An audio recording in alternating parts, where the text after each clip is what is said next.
ରଜକୁ ଯୋଉ ଶାଢୀଟା ସିଲେଇ କରିବାକୁ ଦେଇଥିଲି ଆଉ ପଇସା ଦଉନ ଶାଢୀ ଆଣିବି। ତମେ ତ ସିଲେଇ କରିବାକୁ ଦେଇଥିଲ ମତେ କଣ ପଇସା ମାଗୁଛ? ଆଉ ତମକୁ ମାଗିବି ଆଉ କାହାକୁ ମାଗିବି? ସବୁତିକ ତ ପଇସା ତମେ ରଖୁଛ ଆଉ ଆମେ କୋଉଠୁ ଆଣିବୁ? ମୁଁ ଦେବି? ତମେ ଦବ। ଯଦି ମୁଁ ଯଦି ଶାଢୀ ପଇସା ଦେବି ତାହେଲେ ଗୋଟେ ପର୍ସନାଲ ଆନ୍ସର ଦେବାକୁ ପଡିବ। ପଚାର। ଯଦି ସେ ଆନ୍ସର ତମେ ଦବ ତାହେଲେ ମୁଁ ଶାଢୀ ପଇସା ଦେବି। ଠିକ ଅଛି। ଓକେ ତ? ବର୍ଷକେ ଥରେ ଖାଏ ମୁହଁ ମାରି ପଡିଥାଏ।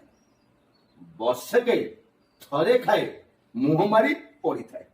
ତା ଆନ୍ସର ଦିଅ, ମୁଁ ପଇସା ଦେବି ଶାଢୀ ଆଣିବି। ଛତା। ନା, ମୁହଁ ମାରି ପଡିଥାଏ। ସେ ଯୋଉ ଝାମ୍ପି ନା, ତାହେଲେ ମୁଁ କହିପାରିବିନି। ତାହେଲେ ମୁଁ ପଇସା ଦେଇପାରିବିନି। ତାହେଲେ ମୁଁ ରଜକୁ ପିନ୍ଧିବିନି। ନ ପିନ୍ଧ ମୋର କଣ ଅଛି?